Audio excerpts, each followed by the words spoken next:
नमस्कार और स्वागत है। आज हम एक बहुत ही दिलचस्प कहानी में उतरने वाले हैं। ये कहानी किसी जासूसी नॉवल से कम नहीं है। एक ऐसी कहानी जिसने साइंस और दुनिया को देखने का हमारा नजरिया ही हमेशा हमेशा के लिए बदल दिया। जी हाँ, ये कहानी है एटम यानी परमाणु की बनावट को समझने की। तो चलिए एकदम शुरू से शुरू करते हैं। जरा सोचिए, कोई भी बड़ी इमारत किससे बनती है? छोटी छोटी ईंटों से, है ना? या चींटियों का घर, वो रेत के छोटे छोटे कणों से बनता है।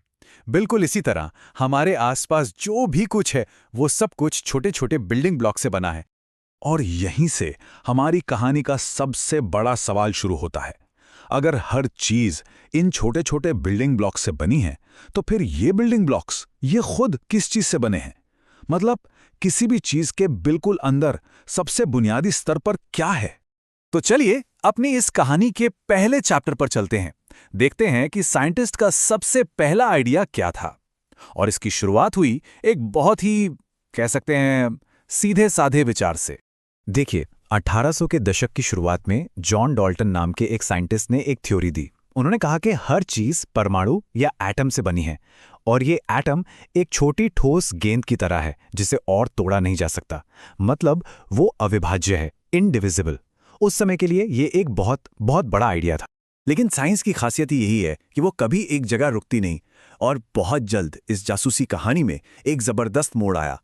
एक ऐसी खोज हुई जिसने साबित कर दिया कि एटम वो ठोस गेंद नहीं है, उसके अंदर भी कुछ है।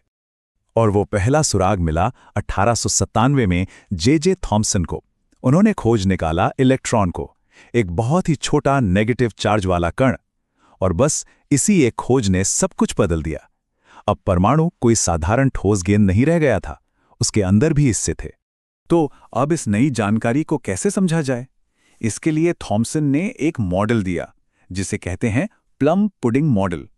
सोचिए कि पूरा एटम एक पॉजिटिव चार्ज वाली मिठाई या पुडिंग है और नेगेटिव चार्ज वाले इलेक्ट्रॉन उसमें सूखे मेवों की तरह, प्लम की तरह जगह जगह धसे हुए हैं।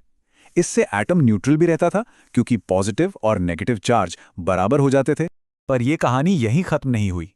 अब हम आते हैं उस मोड़ पर जिसने एटम के बारे में हमारी पूरी की पूरी समझ को ही पलट कर रख दिया। ये वक्त था अर्नेस्ट रदरफोर्ड और उनके सबसे मशहूर गोल्ड फॉइल एक्सपेरिमेंट का। तो देखिए, एक्सपेरिमेंट का सेटअप कुछ ऐसा था। रदरफोर्ड की टीम ने अल्फा पार्टिकल्स, जो छोटे पॉजिटिव चार्ज वाले कण होते हैं, उनकी बौछार की सोने की एक बेहद पतली पन्नी पर। अब थॉम्सन के प्लम पुडिंग मॉडल के हिसाब से तो यही होना चाहिए था कि ज्यादातर कण सीधे आर पार निकल जाएं, है ना? लेकिन जो हुआ उसने सबको हिला कर रख दिया। रदरफोर्ड ने बाद में खुद कहा था, यह उतना ही अविश्वसनीय था जैसे आप एक तोप का गोला एक कागज के टुकड़े पर चलाएं और वो गोला टकराकर वापस आप ही को लग जाए। सोचिए कितना बड़ा झटका लगा होगा उन्हें। हुआ ये कि 3 अजीब बातें देखने को मिली। पहली, लगभग सारे अल्फा कण तो सच में सीधे निकल गए, जैसे पन्नी वहां हो ही ना। दूसरी, कुछ कण अपने रास्ते से थोड़ा सा भटक गए। और तीसरी, जो सबसे हैरान करने वाली थी, करीब 12,000 में से एक कण 180 डिग्री पर वापस उछल गया। प्लम पुडिंग मॉडल ये बिल्कुल नहीं समझा सकता था। तो इन चौंकाने वाले नतीजों का मतलब क्या था?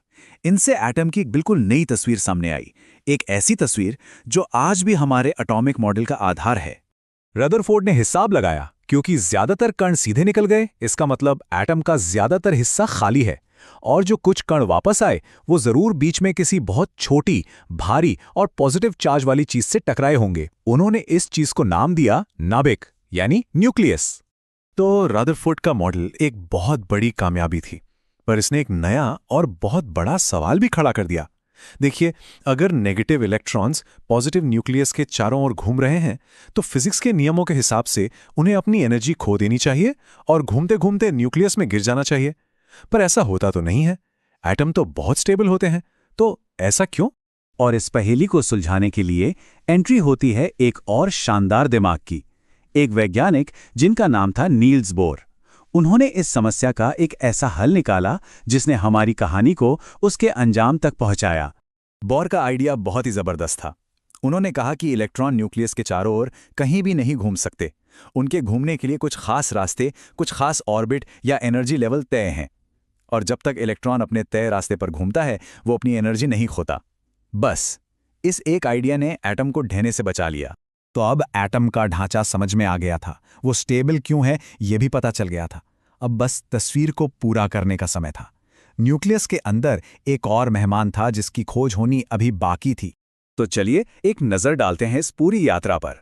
1897 में थॉमसन ने इलेक्ट्रॉन खोजा, 1909 में रदरफोर्ड ने न्यूक्लियस खोजा, 1913 में बोर ने बताया कि इलेक्ट्रॉन स्टेबल ऑर्बिट में घूमते हैं, और आखिर में 1932 में जेम्स चैडविक ने न्यूट्रॉन को खोज निकाला, जो न्यूक्लियस के अंदर एक न्यूट्रल पार्टिकल है। तो अब हमारे पास एटम का पूरा परिवार है।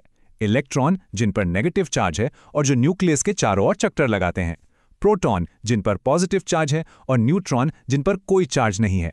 ये प्रोटॉन और न्यूट्रॉन दोनों न्यूक्लियस के अंदर रहते हैं और एटम का लगभग सारा वजन इन्हीं की वजह से होता है।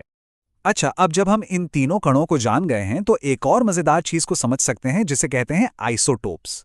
देखिए, किसी भी एलिमेंट की पहचान होती है उसके प्रोटॉन के नंबर से, पर ऐसा हो सकता है कि प्रोटॉन तो सेम रहे लेकिन न्यूट्रॉन का नंबर बदल जाए। इसका सबसे अच्छा उदाहरण है हाइड्रोजन। जो नॉर्मल हाइड्रोजन होता है उसमें एक प्रोटॉन होता है और कोई न्यूट्रॉन नहीं। लेकिन हाइड्रोजन का एक और रूप है ड्यूटेरियम, जिसमें एक प्रोटॉन और एक न्यूट्रॉन होता है। और एक तीसरा रूप भी है ट्रिटियम, जिसमें एक प्रोटॉन और दो न्यूट्रॉन होते हैं तो ये तीनों ही हाइड्रोजन, क्योंकि सब में एक ही प्रोटॉन है, लेकिन इनके वजन अलग अलग हैं। तो देखिए, हमने कहाँ एक ठोस गेंद से सफर शुरू किया था और कहाँ एक छोटे से सोलर सिस्टम जैसे मॉडल तक पहुंच गए। लेकिन कहानी यहां भी खत्म नहीं होती। बाद में साइंटिस्ट को पता चला कि प्रोटॉन और न्यूट्रॉन भी और छोटे कणों से बने हैं जिन्हें क्वार्क कहते हैं। यह हमें सोचने पर मजबूर करता है कि इस पदार्थ के अंदर और न जाने कितने गहरे रहस्य छिपे हैं जो बस खोजे जाने का इंतजार कर रहे हैं।